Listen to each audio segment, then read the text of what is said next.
নমস্কাৰ কৃষক বন্ধুসকল এতিয়া পলি হাউচৰ ভিতৰত আছোঁ যিহেতু অফ ছিজন খেতি কৰাৰ টাইম আহি গ'ল পূৰা কোৰ মাৰি আছোঁ ঘামি জামি গৈছোঁ হাত চাল লেতেৰা হৈ গৈছে পলি হাউচত এতিয়া যিহেতু মোৰ লেট হৈ গ'ল এবাৰ বহুতখিনি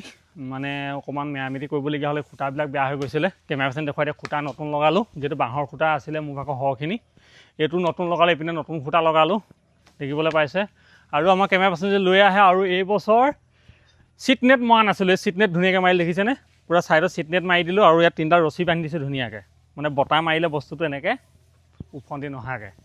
আৰু তলত পিং মাৰিবলগীয়া আছে দেখোন নহ'লে আমাৰ কুকুৰা আছে কুকুৰা সোমাই যাব কৃষকৰ ঘৰতো কুকুৰা এইবিলাক ছাগলী এইবিলাক থাকেই খাই দিব আৰু এডোখৰ কোৰ মাৰি থকা হৈছে এতিয়া অকণমান মই মাৰিছোঁ এতিয়া ইয়াত ধনিয়া লাই সেনেকৈ অন্য যিবিলাক মানে অফ ছিজনৰ খেতি আছে অলপমান কৰা হ'ব আপোনালোকেও যদি ভাবিছে এনেধৰণে এটা পলি হাউচ বাঁহেৰে হ'লেও বনালে মোৰ এতিয়া 4 বছৰ হৈছে 4 বছৰ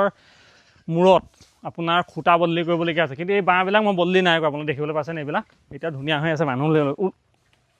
পূৰা ষ্ট্ৰং হৈ আছে ভলুকা বাঁহ দিছিলোঁ বাকী জাতি বাঁহ অলপ চলপ বেয়া হৈছিলে বা এক্সচেঞ্জ কৰিলোঁ মেৰামতি কৰি আৰু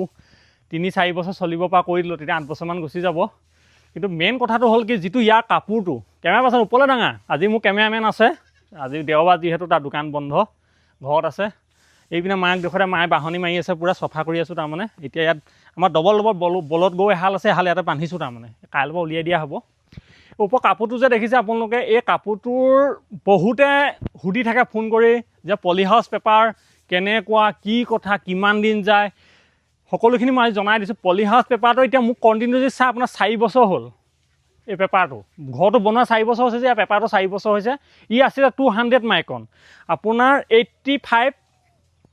85কে অনাই আছিলে আৰু এতিয়া বৰ্তমান এইটো 200 মাইক্ৰনৰ RSI মাৰ্ক থকা যিটো মানে অৰিজিনেল পলি হাউচ কাপোৰ যিটো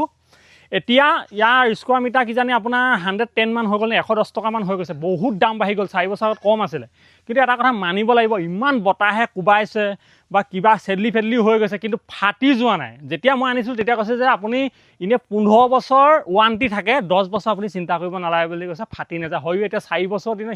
হেলাই উঠি গৈছে কেমেৰা পাৰ্চন দেখুৱাই দিয়ে ধুনীয়া হেলাই উঠি গৈছে দেখিছেনে এইপিনে পূৰা হেলাই উঠি গৈছে কিন্তু কাপোৰ এতিয়ালৈকে একো নাই হোৱা আৰু আপোনালোকে নিশ্চিন্ত মনে এনেধৰণে লৈ ধৰক মই ডাঙৰকৈ বনাইছোঁ মই এইটো বহুত ডবল কেমেৰা পাৰ্চন ঘৰতে বহুত ডবল বহুত ডাঙৰ হয় বহুত ডাঙৰ ঘৰ তাৰমানে এইটো যথেষ্ট ডাঙৰ ঘৰ আপোনাৰ ইটোমৰ পৰা আপোনাৰ 62 দীঘল আছে 42 বহল আছে ঘৰটো বহুত ডাঙৰ কিন্তু আপোনালোকে সিমানটো নোৱাৰিলে যদি ইয়াৰ এটা পাত্তা জোখৰ যদি এটা সৰুকৈ ঘৰতে বনাই লয় ঘৰৰ চব্জিকেইটা অফ ছিজনত হয়তো নহয় আপোনালোকে অৰ্গেনিক খাই থাকিব পাৰিব কেমিকেল খাব নালাগে তাৰমানে অকণমান এই সৰুকৈ এটা বনালে হয়তো আপোনাৰ 10-12 হাজাৰ বা 15 হাজাৰ টকাত খৰচ হৈ যাব আৰু তাতোতকৈ ডাঙৰ কথা হ'ল কি আপোনালোকে যদি নিজে বনাব নোৱাৰে বা আপোনালোকৰ টাইম নাই আজিকালি এনেকুৱা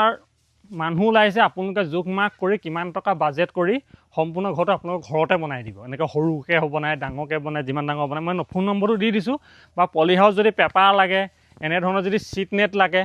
যি লাগে আপোনালোকক A to Z পাব আপোনালোকে ফোন নম্বৰটো মই দি দিছোঁ আপোনালোকে ফোন কৰি তিনিচুকীয়া আমাৰ গৌতম দা আপোনালোকে চিনি পায় আগতে ভিডিঅ'ত দেখিছে গৌতম দা গৈ চব পায় আপোনালোকে সুন্দৰকৈ যদি পলি হাউচ কাপোৰ বা চিট নেট বা মেচিন ট্ৰেক্টৰ যিয়ে নালাগে চব পাব তেখেতক আপোনালোকে খালি ফোন নম্বৰ দিছোঁ ফোন কৰি আপোনালোকে কথাটো ক'লেই হৈ গ'ল এইপিনে আজি মা ধুনীয়াকৈ ওলাইছে বাহনীলৈ ওলাইছে মা আছে কেমেৰা পাৰ্চনৰ ওচৰৰ পৰা দেখাবি মা বহুত দিন দেখা নাই বুলি চবেই কমেণ্টত কৈ আছিলে যে মা ক'লৈ গ'ল মা কেমেৰা হৈ আছিলে আজি মা কেমেৰা নাই ধৰা কেমেৰামেন আমাৰ আছে কেনেকুৱা এই পলি হাউচটো কেইবছৰ হ'ল আমাৰ 4 বছৰ হ'ল ন 4 বছৰ হ'ল কাপোৰ একো হোৱা নাই হা এইডাল মই এবাৰ বদলি কৰিছোঁ এইডাল নাই এইডাল কৰিছোঁ এইডাল পোৱা নাই ভলুকা বাঁহ দিছিলোঁ 4 বছৰ হৈ গৈছে ধুনীয়া ন এইডাল বদলি কৰিছোঁ দেখুৱাই এইডাল বদলি কৰিছোঁ বাকী ঘৰ এখন চকাচক হৈ আছে চাল চকাচক হৈ আছিলে আৰু এখন ফাঁচি জাল এখন থৈ দিছোঁ আমি মাছ ধৰি খাওঁ মাজে মাজে এয়া দেখিছেনে এইখিনি খুব ৰ'দ দিছে যে মাছ চাছ লগা নাই এনেই আছে যে এইপিনে আজি পূৰা সুন্দৰকৈ কেমেৰা পাৰ্চন এতিয়া চফা কৰা হৈ গ'ল এইপিনে এইটো নেট মানে আনিছিলোঁ নুজুৰিলে 25 মিটাৰ 50 মিটাৰ আনিছিলোঁ নোযোৱা ডোখৰত এইডোখৰ জইন দিবলগীয়া হৈছে দেখিছেনে সেইকাৰণে মোৰ ঘৰ আগত নীলা নেট অনা আছিলে যে সেই নীলা নেটটো জইনিং কৰি দিলোঁ সেইখন মানে ট্ৰেক্টৰখন সোমোৱা জোখত দৰ্জা এখন ৰাখিছোঁ আৰু এইপিনে এখন দৰ্জা ৰাখিছোঁ মানে এইটো চাইডে বেৰিলে মানে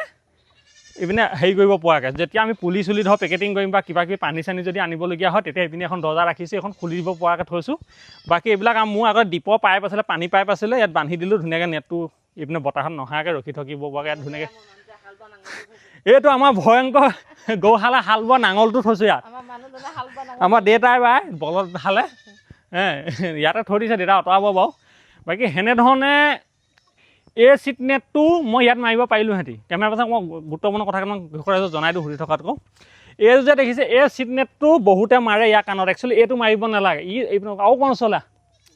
দেখিছেনে ধুনীয়াকৈ ইয়াৰ যিটো মানে পূৰা ঘন হয় ইয়াৰ জলবায়ুটো মানে বতাহটো যদি ইপিনৰ পৰা বলে ইপিনে হকি নাহিব ইপিনৰ পৰা গ'লে ইপিনে হকি নাহে কিন্তু আমাৰ ইয়াত যেতিয়া আমি ইয়াত পলি হাউচৰ ভিতৰত খেতি কৰিলে কি হ'ব তাক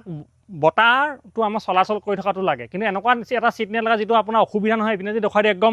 ইয়াত চাওক আপোনাৰ এটা হোল আছে কি ধুনীয়া ডোখৰ পাতলা হয় এইটো কি হয় বতাহটো আপোনাৰ ধুনীয়াকৈ এইপিনৰ পৰা গৈ ইপিনে ওলাই যাব এবাৰ ইপিনৰ পৰা আহিলে ইপিনে ওলাই যাব এইটো চিট নেট কাণত মাৰিব লাগে পৰাপক্ষত নীলাটো চাই আপোনাৰ এনেকুৱা বগাটো মাৰিব লাগে নীলাটো মাৰিলে কি হয় আপোনাৰ ঠাণ্ডা দিনত যদি কৰে খুব চেঁচুক হয় তেতিয়া অকণমান দিগদাৰ হয় আৰু 2 নম্বৰ কথা আপোনাৰ জলবায়ুটো যদি মানে বতাহটো যদি চাউণ্ডকৈ হকি নিদিয়ে চাউণ্ডকৈ যদি সোমাই নাহে তেতিয়া অসুবিধা হয় সেইকাৰণে এইটো মাৰিব এইটো খুব ভাল এইটো আপোনাৰ স্কোৱাৰ মিটাৰ হিচাপেও পায় আপোনাৰ 2200 2500 3000 কোৱালিটি ল'লে দাম আছে আৰু মই যিটো আনিছিলোঁ এইটো এটাত পৰিছিল 2800কৈ দুটা আনিছিলোঁ 25 আপোনাৰ কেলকুলেশ্যন মাৰি দিয়ক ওলাই যাব আজিকালি মোবাইলত টিক সেইটো দম দি চাই আছোঁ যে আৰু আমি কিছুদিনৰ পিছত 1 মাহৰ পিছত ফুৰিবলৈ গৈ আছোঁ ক'ত গৈ আছোঁ সেইটোতো আপোনালোকক জনাম কিন্তু এতিয়া নজনাওঁ বহুত দূৰণি জেগাত ফুৰিবলৈ গৈ আছোঁ ভাল জেগাত সুন্দৰ জনাম আৰু নেক্সট ইয়াত মই এতিয়া কি খেতি লগাম সকলোখিনি আপডেট আপোনালোকে পাই থাকিব এটা কথা মনত ৰাখিব অসমৰ একমাত্ৰ এটা চেনেলে আছে কৃষিৰ প্ৰণালী আৰু DK টেকনিকেল ফাৰ্মিং ইয়াত দুটা চেনেলেই আছে য'ত নেকি পলি হাউচৰ বিষয় লৈ যিকোনো বিষয় লৈ সবিশেষ দি থাকে বাকী বিচাৰক অসমত ইউটিউব হওক ফেচবুক হওক নাপায় পাব এগ্ৰিকালচাৰ টেকন'লজি বহুত খেতি আছে কিন্তু পলি হাউচৰ এতিয়া গুৰুত্বপূৰ্ণকৈ নিজে কৰি দিয়া নাই আৰু এটা কথাই কওঁতে কওঁ মই প্ৰথম ভিডিঅ' সদায় ইউটিউবত ঢালোঁ ফেচবুকত কেতিয়াও নিদিওঁ ফেচবুকৰ ফলোৱাৰ্ছসকলে বেয়া পাব নালাগে কিন্তু আমাৰ এটা গাইডলাইন মানে আমি ইউটিউবত ঢালিব লাগে প্ৰথম ভিডিঅ'ত কিন্তু ফেচবুকত ঢালি যদি ইউটিউবত দি দিওঁ আমাৰ ইউটিউবত অকণমান খেলি মেলি এটা হৈ যায় সেইকাৰণে DK technical farming YouTube channel যিটো আছে আপোনালোকে ফেচবুকৰ সকলে এটা কথা কৈছে আপোনালোকে চেনেলটো ছাবস্ক্ৰাইব কৰি ল'ব ৰাখি থ'ব ভিডিঅ'খিনি চাই থাকিব পৰাকৈ আৰু ফেচবুকতো পায়ে থাকিব যদি চবচে আগত চাম বুলি ভাবিছে DK টেকনিকেল ফাৰ্মিং ইউটিউব চেনেলটো আপোনালোকে ছাবস্ক্ৰাইব কৰি ল'ব পাই থাকিব ফেচবুকত মৰম দিছে বহুত আৰু অকণমান আগবঢ়াই লৈ যাওক ভালকৈ খেতিৰ বিষয় দিবৰ কাৰণে ফেচবুকৰ কথাটো জানেই পূৰা দি থাকোঁ আৰু যে কি নহওক ইমানে আছিলে মা কিবা কবি নেকি আমাৰ মা এতিয়া একদম দেউৰী মানুহৰ ষ্টাইলত আছে গৰমটো বেছি হৈছে বাকী সেয়া আছিলে ভিডিঅ'টো আজি ঘৰ চৰ ঠিক কৰি লৈছোঁ এতিয়া কোৰ মাৰোঁ কি সিঁচিছোঁ পাত্তাকৈ ভিডিঅ' আপোনালোকক দি থাকিম পাই থাকিব জয় হিন্দ জয় কিষাণ নমস্কাৰ